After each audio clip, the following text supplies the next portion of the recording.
At first, they said it was all just for fun. They paraded around in costumes, they made up rituals, they knocked on black people's doors at night to scare them. One of the Klan's well-known tricks, if you can even call it that, was a ritual they liked to play on black families at night. A Klansman would ride up to a black person's house on horseback in full regalia and then knock on the door. Then, in a deep and hollow voice, he would ask for a bucket of water. The black family, scared but trying to stay safe, would bring him some water. Bring him one bucket, then another, and another, and another. And then the Klansman would drink buckets and buckets of water, more than any man could possibly consume. But here's what the family couldn't see. Underneath the robe, there was hidden a tube. He wasn't drinking. He was funneling the water into the tube into his robe.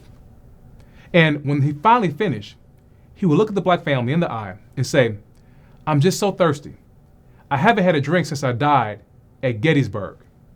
Now, if you know your American history, you know that Gettysburg was the bloodiest battle of the Civil War, where nearly 50,000 soldiers lost their lives.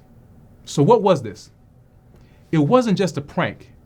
It was a psychological weapon, a twisted attempt to make black families believe that Confederate soldiers were rising from the grave to haunt them for daring to live free.